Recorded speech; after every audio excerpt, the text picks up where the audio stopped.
Começo do livro de Tiago, versão viva. Tiago capítulo 1. De Tiago, um servo de Deus e do Senhor Jesus Cristo. Para os cristãos judeus espalhados por toda parte. Saudações. Queridos irmãos, a vida de vocês está cheia de dificuldades e de tentações. Então, sintam-se felizes, porque quando o caminho é áspero, a perseverança de vocês tem uma oportunidade de crescer. Portanto, deixem-na crescer, e não procurem desviar-se dos seus problemas. Porque quando a perseverança de vocês estiver afinal plenamente crescida, vocês estarão preparados para qualquer coisa, e serão fortes de caráter, íntegros e perfeitos. Se quiserem saber o que Deus quer que vocês façam, perguntem-lhe, e ele alegremente lhes dirá, pois está sempre pronto a dar uma farta provisão de sabedoria a todos os que lhe pedem, ele não se ofenderá com isso. Mas, quando lhe perguntarem, estejam certos de que vocês realmente esperam que ele lhes diga, pois uma mente duvidosa é tão inconstante como uma onda do mar que é empurrada e agitada pelo vento. Portanto, se vocês não pedirem com fé, não esperem que o Senhor lhes dê nenhuma resposta concreta. E cada decisão que vocês tomarem assim, será insegura, na medida em que vocês se voltam ora para um lado, ora para o outro. O cristão que não goza de muito prestígio neste mundo deve sentir-se alegre, pois ele é grande aos olhos do Senhor. Mas o homem rico deve se sentir alegre porque as suas riquezas não significam nada para o Senhor, pois ele logo passará, como uma flor que perdeu a beleza, murcha e seca, queimada pelo sol abrasador do verão. Assim é com os ricos. Morrerão logo e deixarão para trás todos os seus afazeres trepidantes. Feliz é o homem que não cede e não pratica o mal quando é tentado, porque depois receberá como recompensa a coroa da vida que Deus prometeu àqueles que o amam. E lembrem-se, quando alguém quer fazer o mal, nunca é Deus quem o está tentando, pois Deus nunca deseja praticar o mal e nunca tenta ninguém a praticá-lo. Mas a tentação é a fascinação dos próprios pensamentos e desejos maus do homem. Estes maus pensamentos levam às más ações e, depois de si, ao castigo da morte aplicado por Deus. Portanto, não se deixem enganar, caros irmãos. Mas tudo, quanto é bom e perfeito nos vem de Deus, o Criador de toda a luz, e que resplandece para sempre sem mudança nem sombra. E foi para ele um dia feliz quando ele nos deu a nossa vida nova, por meio da verdade da sua palavra e nos tornamos, por assim dizer, os primeiros filhos na sua nova família. Queridos irmãos, nunca se esqueçam de que o melhor é ouvir muito, falar pouco e não nos irarmos, pois a ira não nos torna bons, como Deus exige que sejamos.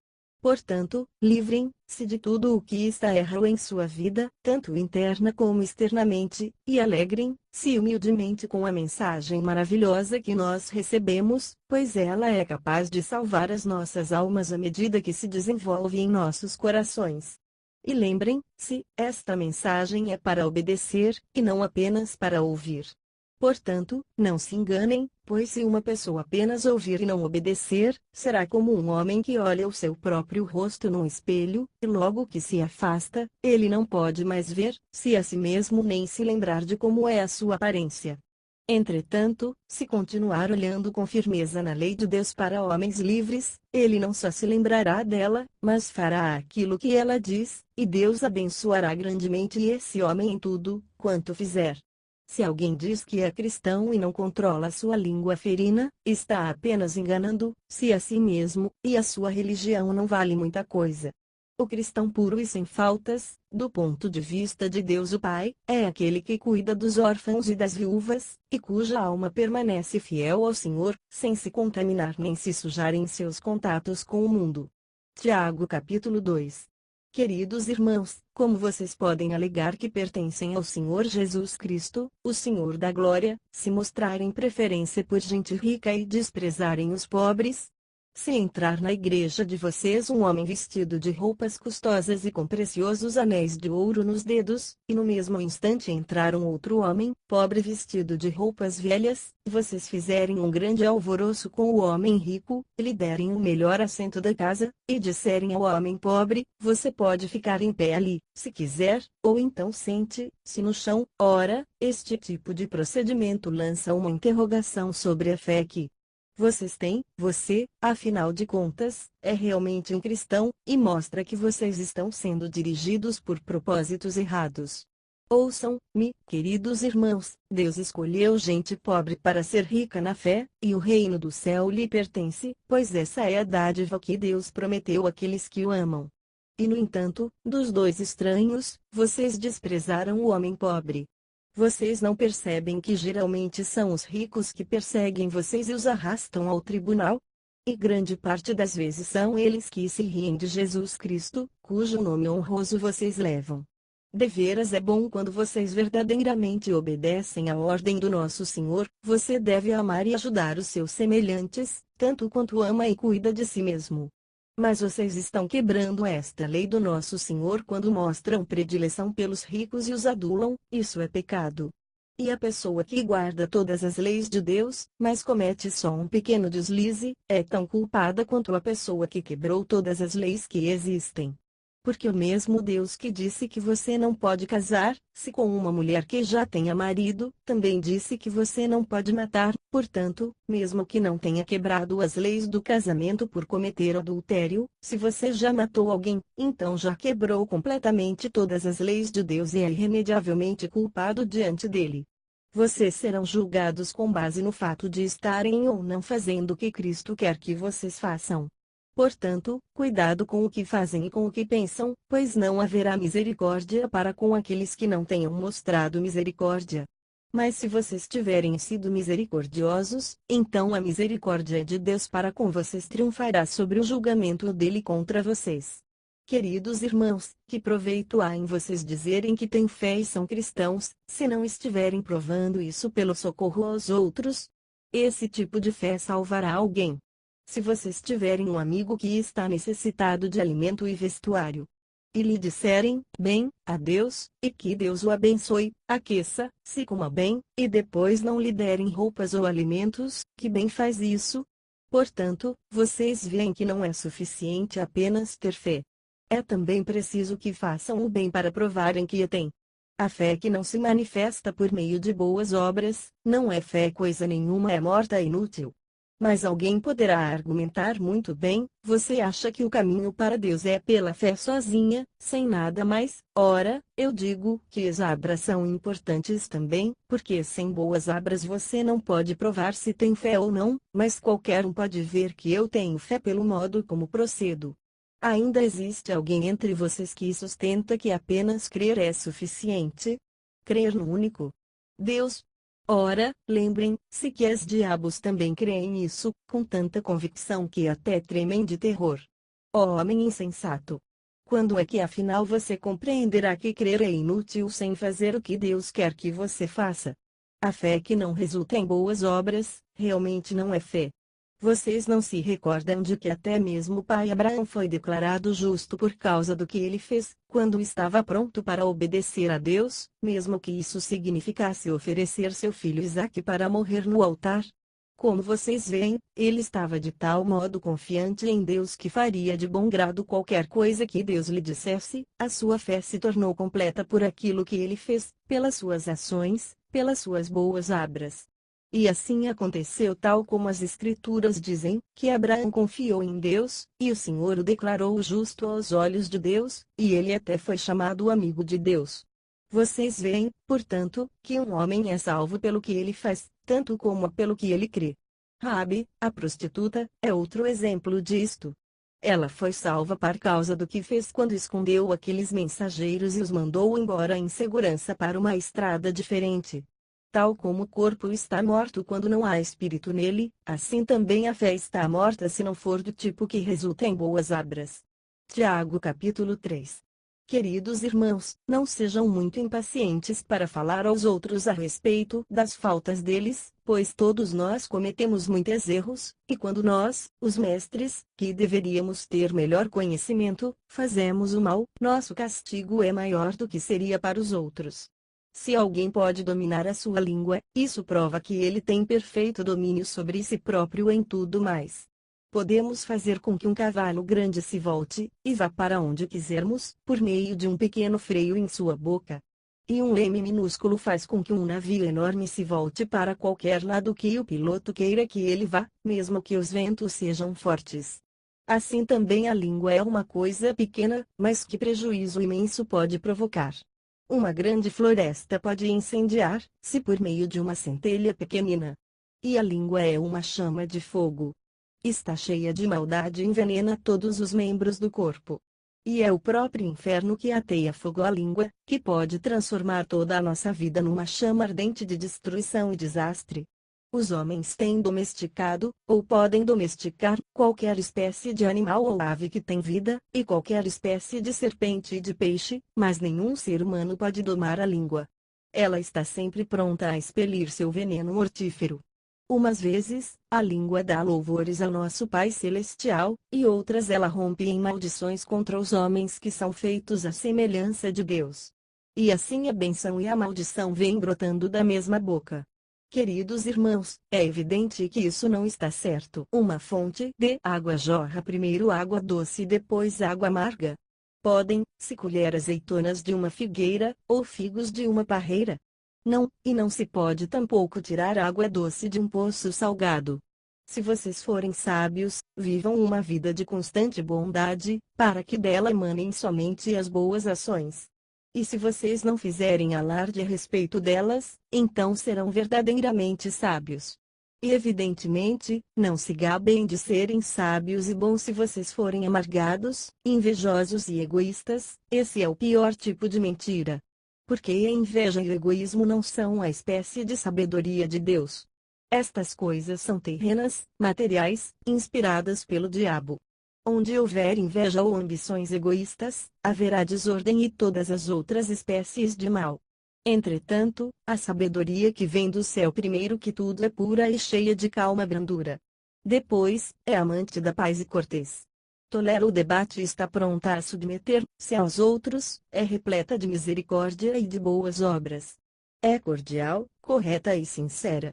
E todos aqueles que são pacificadores plantarão sementes de paz e levantarão uma colheita de justiça. Tiago capítulo 4. O que está causando as discussões e as lutas entre vocês? Não é porque existe um exército inteiro de maus desejos dentro de vocês. Vocês querem o que não possuem, a tal ponto que matam para consegui-lo. Desejam o que os outros têm, e não podem adquirir, portanto começam a lutar para tomar deles. E contudo, a razão pela qual vocês não têm o que desejam é que não pedem a Deus. E mesmo quando pedem, não recebem, porque o objetivo de vocês está todo errado, vocês só querem o que dará prazer a vocês. Vocês são semelhantes a uma esposa infiel que ama os inimigos do marido. Vocês não percebem que fazer amigos entre os inimigos de Deus, os prazeres pecaminosos deste mundo, torna vocês inimigos de Deus? Eu volto a dizer que se o objetivo de vocês é desfrutar o prazer pecaminoso do mundo perdido, vocês não podem ser também amigos de Deus. O que acham vocês que as Escrituras querem dizer quando afirmam que o Espírito Santo, que Deus pôs em nós, vigia sobre nós com terno ciúme? Mas ele nos dá cada vez mais forças para resistir a todos esses maus desejos. Como dizem as Escrituras, Deus dá força ao humilde, mas se opõe ao orgulhoso e ao arrogante. Portanto, submetam-se humildemente a Deus. Resistam ao diabo e ele fugirá de vocês. E quando vocês se achegarem a Deus, ele se achegará a vocês. Lavem as mãos, pecadores, e permitam que os seus corações se encham somente com Deus, a fim de torná-los puros e fiéis a Ele. Haja lágrimas pelas coisas erradas que vocês fizeram. Haja arrependimento e aflição sincera. Haja tristeza em vez de riso, e desgosto em vez de alegria. E então, quando vocês sentirem a sua indignidade diante do Senhor, Ele levantará, animará e ajudará vocês. Não se critiquem nem falem mal uns dos outros, queridos irmãos. Se vocês fizerem isso, estarão lutando contra a lei de Deus que ordena amarem-se uns aos outros, e dizendo que ela está errada. Mas o que vocês têm a fazer não é resolver se esta lei está certa ou errada, e sim obedecê-la. Só aquele que fez a lei é que pode julgar corretamente entre nós. Só ele decide salvar-nos ou destruir-nos. Portanto, que direito têm vocês de julgar ou criticar os outros? Prestem atenção, vocês que dizem, hoje ou amanhã vamos a esta ou àquela cidade, ficaremos lá um ano, e exploraremos um negócio lucrativo. Como é que sabem o que vai acontecer amanhã? A duração das suas vidas é tão incerta quanto a neblina do amanhecer, agora se vê, mas logo se esvai. O que vocês devem dizer é: se o Senhor quiser, viveremos e faremos isto ou aquilo. Caso contrário, vocês estarão vangloriando-se dos seus próprios planos, e uma presunção assim não agrada nunca a Deus. Lembrem-se também de que, saber o que deve ser feito e não fazer, é pecado. Tiago capítulo 5. Prestem atenção, vocês, ricos, agora é a hora de chorar e gemer com extrema aflição, por causa de todas as tremendas angústias que estão para vir a vocês. A riqueza de vocês agora mesmo está apodrecendo e suas roupas luxuosas estão se tornando trapos comidos pelas traças. O valor do seu ouro e da sua prata está caindo depressa, além do que isso ficará como uma prova contra vocês, e lhes comerá a carne como fogo. Foi isso que vocês amontoaram para vocês mesmos, para receber, lá naquele dia vindouro de julgamento. Pois escutem. Ouçam os clamores dos trabalhadores que vocês enganaram no pagamento. Os clamores deles chegaram até os ouvidos do Senhor dos Exércitos. Vocês gastaram seus anos aqui na terra divertindo-se, satisfazendo todos os seus caprichos, e agora seus corações engordados estão prontos para a matança. Vocês condenaram e mataram homens bons que não tinham nenhuma força para se defenderem contra vocês. Agora, quanto a vocês, queridos irmãos que estão esperando a volta do Senhor, sejam pacientes, como o lavrador que espera até o outono para que a sua preciosa colheita amadureça. Sim, sejam perseverantes. E tenham coragem, pois a vinda do Senhor está próxima. Não murmurem uns dos outros, irmãos. Será que vocês próprios estão acima de qualquer censura? Pois vejam. O grande juiz já vem. Está quase aqui, deixem que ele faça qualquer censura que precisar ser feita. Para exemplos de resignação no sofrimento, olhem para os profetas do Senhor. Sabemos como eles estão felizes agora porque permaneceram leais a Ele, no tempo da sua vida, mesmo quando sofreram grandemente por isso. Jó é um exemplo de um homem que continuou a confiar no Senhor no sofrimento, e das experiências dele podemos ver como o plano do Senhor finalmente terminou em bem, e que o Senhor é cheio de ternura e de misericórdia. Porém, mais do que tudo, queridos irmãos, não jurem nem pelo céu, nem pela terra, nem por qualquer outra coisa, digam apenas um simples sim ou não, a fim de que vocês não pequem e não recebam a maldição de Deus. Algum de vocês está sofrendo? Deve continuar orando sobre isso, e todos quantos têm motivo para ser gratos, devem estar continuamente cantando louvores ao Senhor. Alguém está doente? Deve mandar chamar os anciãos da igreja, estes devem orar sobre ele e derramar um pouco de azeite em cima dele, invocando o Senhor para que o cure. E as orações deles, se oferecidas com fé, curarão o doente, pois o Senhor o fará ficar bom, e se a sua enfermidade foi causada por algum pecado o Senhor o perdoará. Confessem suas faltas uns aos outros e orem uns pelos outros, a fim de que vocês possam ser curados. A oração fervorosa de um homem justo tem grande poder e resultados maravilhosos. Elias era tão inteiramente humano quanto nós, e, entretanto, quando orou fervorosamente que não caísse chuva, não caiu nada durante os 3 anos e meio seguintes. Depois ele orou de novo, desta vez para que chovesse, e a chuva desceu e o pasto ficou verde e as hortas começaram a crescer novamente. Queridos irmãos, se qualquer um se desviou de Deus e não confia mais no Senhor, e alguém ajudá-lo a compreender a verdade novamente, essa pessoa que o trouxer de volta salvará da morte uma alma extraviada e trará o perdão para os seus muitos pecados. Afetuosamente, Tiago.